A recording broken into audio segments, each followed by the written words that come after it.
Hello everyone, welcome back to the channel. Hope so आप सभी लोग जो है अच्छे खासे प्रॉफिट में होंगे। जिसने भी आज का दिन अगर मुझे फॉलो किया हुआ है इंट्राडे बेसिस पे, वो तो लॉस में होगा। I am extremely sorry for that. मैं भी अच्छे खासे लॉस के अंदर हूँ, लेकिन मेरा व्यू अब भी वही है। मैं बहुत क्लियर हूँ मेरे व्यू को लेके कि मार्केट पोजिशनली नीचे की तरफ ही गिरना चाहिए। आई नो आज के दिन इंट्राडे के टाइम पे मार्केट ने बहुत टाइम पास किया, मतलब एक ही जगह पे रुक गया था। ऑलमोस्ट एक टाइम ऐसा आ गया था कि निफ्टी 20 पॉइंट के अंदर और बैंक निफ्टी जो है 50 पॉइंट के अंदर ही घूम रहा था। और गाइस ऐसा ही होगा।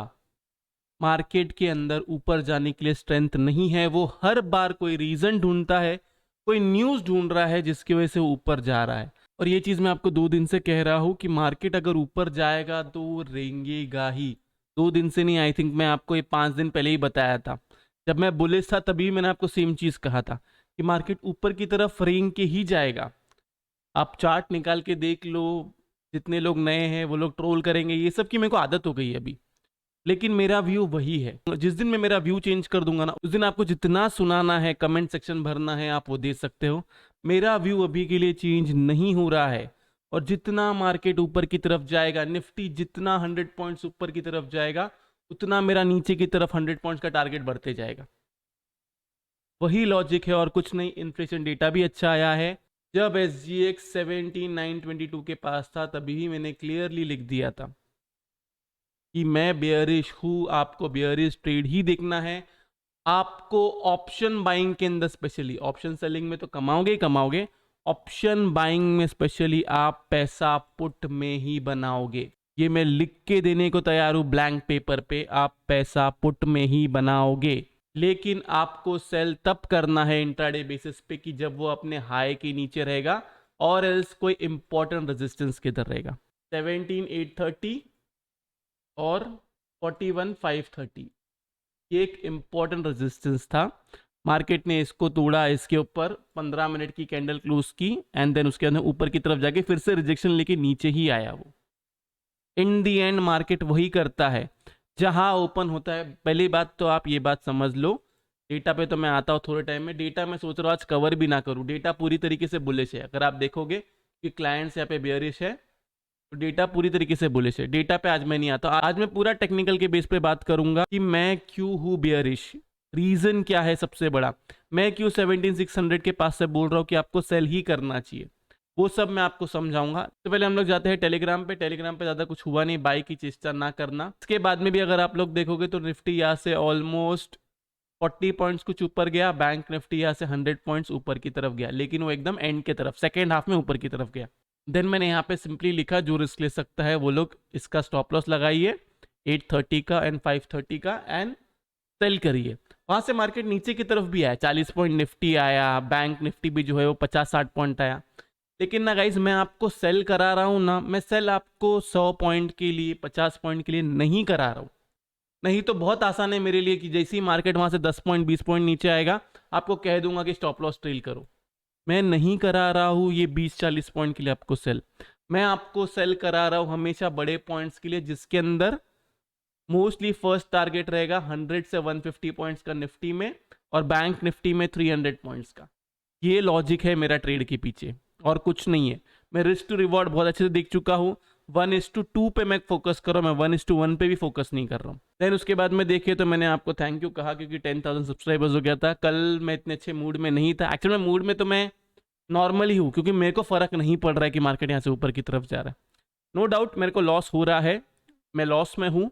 लेकिन मैंने बहुत सिंपली कल ही आपको समझाया था कि हर 100 पॉइंट्स पे निफ्टी में ऊपर की तरफ और बैंक निफ्टी में 300 पॉइंट्स पे मैं एवरेज करूंगा, ऑप्शन सेलिंग विथ हेज में एंड फ्यूचर्स में। क्योंकि मैं बहुत क्लियर हूँ और मुझे पता है कि क्या करना है मुझे। जिस दिन गलत हो जाऊंगा उस दिन एक्सेप्ट भी कर लूंगा। और एक चीज़, हाँ, मैंने ये जो है ये वाला ट्रेड जो है कैरी फॉरवर्ड करने कहा था, 41,500 C और 41,500 P, ये दोनों चीज़ कैरी फॉरवर्ड करने कहा था। मेरा व्यू तो बियरिश है।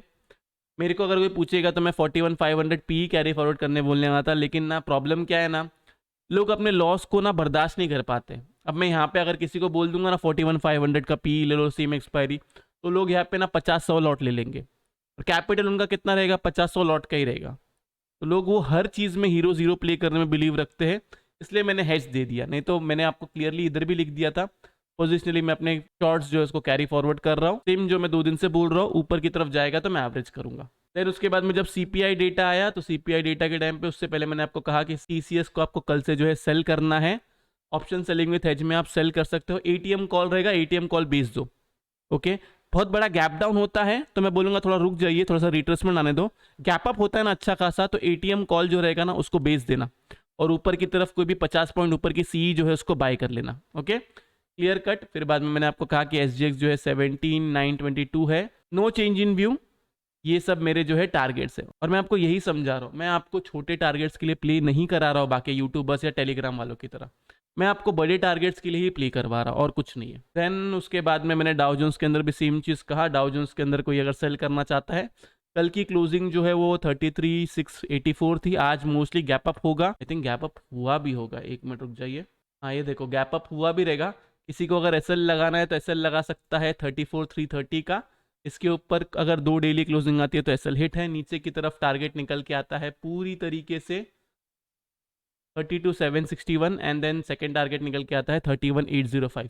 डायरेक्ट 2000 पॉइंट का टारगेट है। ऊपर की तरफ स्टॉप लॉस जो है वो ऑलमोस्ट 500 से 700 पॉइंट का स्टॉप लॉस है। जो ले सकता है, जो झेल सकता है, वो ये ट्रेड ले सकता है। अब हम आते हैं ओपन इंटरेस्ट की तरफ। ओपन इंटरेस्ट को एक बार देख लेते हैं कि क्या है। ऑप्शन चेन क्या कहता है।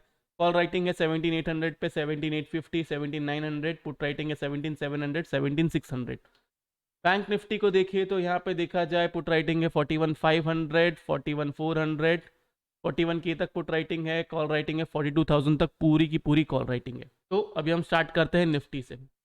मैं आपको ना इंट्राडे के लेवल्स दे ही नहीं रहा हूँ अभी। अगर जिसको भी सेल करना है ना इंट्राडे के लिए, आपको सिंपल रखना है। कितना भी ऊपर की तरफ जाएगा ना, हाई के नीचे रहेगा तो आपको सेल करना है, नहीं तो सेल साइड में नहीं जाना है।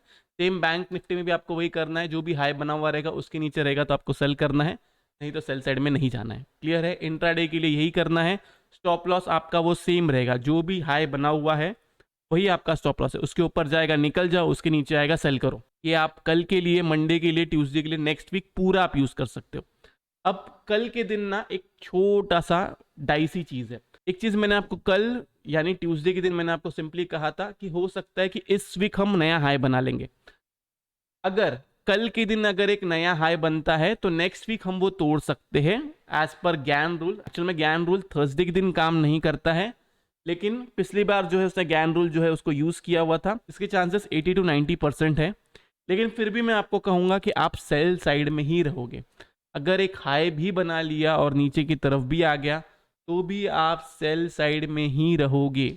बाय साइड में हम नहीं जाएंगे। इसके लिए हम सिर्फ क्या करेंगे, जिस दिन हाई के नीचे रहेगा हम उसको सेल करेंगे। ओके, अभी अगर हम लोग यहाँ पे देखें तो यहाँ पे बेयरिश हार्मोनिक पैटर्न बना हुआ है क्लियरली, जिसके अंदर जो है ये देखो, ये जो है ना, जो मैं एकदम क्लियरली कह रहा था कि आपको सेल करना है, ये है, ये इसका एंट्री पॉइंट है पूरी तरीके से। वॉल्यूम्स भी अगर मैं देख रहा हूँ तो सिंपली अगर मैं इसके अंदर देखूँ तो एंट्री पॉइंट इसका यही निकल रहा है। नीचे की तरफ टारगेट जो है 40,200 है एंड सेकंड टारगेट है 39,300। इसलिए मैं आपको कह रहा हूँ कि आपको सेल ही करना चाहिए। यहाँ से सेल ही बनता है एंड जो प्राइस एक्शन बना रहा है वो प्राइस एक्शन जो है बियरिश प्राइस एक्शन ही है। मार्केट ऊपर की तरफ जा रहा है, इसका ये मतलब नहीं है कि मार्केट बुलिश है। मैंने ये बहुत बार समझाया हुआ है। चलो एक चीज़ मैं आप लोग को दिखा देता हूँ। ये सेम चीज़ ना यहाँ पे भी हुई थी, ये सेम चीज़ ऐसी ही हुई थी। मार्केट ऐसे ही करके इधर इधर रोना रोना चालू किया, सबको बुलिश ही करता गया वो हर बार। मतलब हर डिप जो है, हर डिप बाय होते जा रहा था।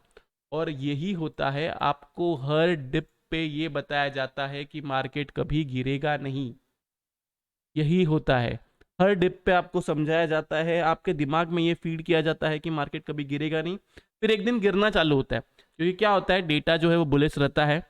सब लोग के दिमाग में रहता है कि डेटा बुलिश है तो डिप जो है वो बाय होते जाएगा, क्योंकि अभी तक डिप बाय हो रहा था। फिर वो एक दिन ऐसा आता है, 2 दिन ऐसा आता है कि ना डिप बाय नहीं होता है, फिर वो डिप में जो है गिरता ही रहता है। तो ये जो है ये साइकोलॉजी रिलेटेड है, ये सिर्फ एक्सपीरियंस से ही आएगा। आप मार्केट में टिके रहोगे तो ये साइकोलॉजी को आप समझ पाओगे। एंड सेम अगर हम लोग निफ्टी को देखें तो निफ्टी में भी सेम एंट्री पॉइंट जो है इसका 17,600 के आसपास ही आता है एंड फिर भी ये ऊपर की तरफ गया हुआ है। नीचे की तरफ इसका टारगेट निकल के आता है 17,200 और 16,900। मोस्टली तो मेरा 16,800 टारगेट है अप्रैल एंड तक, लेकिन इन दोनों के बीच में एक बार आना चाहिए अप्रैल एंड से पहले। ओके, प्ले करने के लिए सिंपल चीज़ आपको क्या करना है, हाई के नीचे रहेगा आपको सेल करना है। ओके, पोजिशनली अगर आप सेल साइड में बैठे हुए हो तो मैं आपको एक बार कहूँगा ऊपर की तरफ जाएगा और ये वाले लेवल के पास मिलेगा आपको 18,000 से लेके 18,100 के पास अगर गलती से भी मिलता है तो वहाँ पे आप एवरेज आउट कर सकते हो। आप अपना स्टॉप लॉस जो है अपने रिस्क टू रिवॉर्ड के हिसाब से लगाइए। नहीं एवरेज करना है तो आप यहाँ पे अपना स्टॉप लॉस ले सकते हो सिंपली तरीके से, और आपको नीचे की तरफ फिर सेल तभी करना है जब हाई के नीचे होगा। ओके, नीचे की तरफ आपका टारगेट जो है आप सिंपली रखोगे, फर्स्ट टारगेट आप निफ्टी में रखोगे 17,600, 17,325, 17,200, ये 3 टारगेट आप पहले पकड़ के चलिए। देन 17,200 के नीचे जब क्लोज करेगा तब हम आगे के टारगेट की बात करेंगे। बैंक निफ्टी में भी सेम, आपको सेल करना है हाई के नीचे रहेगा तो, प्रीवियस डे के हाई के नीचे रहेगा तो, जिसके अंदर आपका टारगेट निकल के आता है 41 के, 4800, 4600 और 4500। बस यहाँ पे आपको प्रॉफिट बुक कर लेना है। देन फर्दर सेलिंग आप तब करोगे जब 40,500 के नीचे आता है। मैं वापस कहता हूँ, प्रीवियस डे के हाई के नीचे रहेगा तो ही सेल करे, नहीं तो फिर ऊपर की तरफ जाने दे। कुछ मिस नहीं हो रहा है, कोई रैली मिस नहीं हो रही है आपसे। बहुत सारे लोग कहेंगे कि यहाँ से जो है मार्केट बहुत ऊपर की तरफ गया है, फोमो क्रिएट किया जा रहा है और कुछ नहीं। ये मेरा व्यू है, अगर आपका व्यू मुझसे डिफर करता है तो इसमें कोई गलत बात नहीं है। आप बुलिश हो सकते हो, आप बाय भी कर सकते हो आपको करना हो तो कोई भी चीज़ का इल्ज़ाम जो है वो मुझ पर अननेसेसरी ना डालें। तो ये रहा एफएनओ डेटा का एनालिसिस, जिसके अंदर हमने एफएनओ डेटा का बिल्कुल भी जिक्र नहीं किया हुआ है। डेटा बहुत क्लियरली बुलिश है, प्रोस की जो है पुट राइटिंग है, एफआईएस ने जो है स्टॉक फ्यूचर्स ऐड किए हुए हैं, इंडेक्स फ्यूचर्स जो है जो शॉर्ट साइड की पोजीशंस थी उसको भी निकाले हुए हैं। एक कॉल क्यों निकाली हुई है मुझे समझा नहीं, अगर मार्केट ऊपर की तरफ जाने वाला था तो कॉल निकालने की ज़रूरत नहीं थी। और पुट जो है पुट को भी बाय किया हुआ है। चलो ठीक है, हम लोग देखते हैं कि नेक्स्ट वीक के टाइम पे डेटा कैसे बनता है या कल के दिन डेटा कैसे बनता है, उसके बाद में हम आगे की बात करेंगे। तो अगर आप लोग को वीडियो अच्छा लगे तो प्लीज़ वीडियो को लाइक करना, नीचे कमेंट सेक्शन में कमेंट करके ज़रूर बताना कि आपको वीडियो जो है कैसा लगा। अगर आप चैनल पर नए हैं तो चैनल को सब्सक्राइब जरूर कीजिए। तो इस वाले वीडियो के लिए मैं सिर्फ इतना ही रखता हूँ। बाय बाय, टेक केयर, अपना ख्याल रखिए।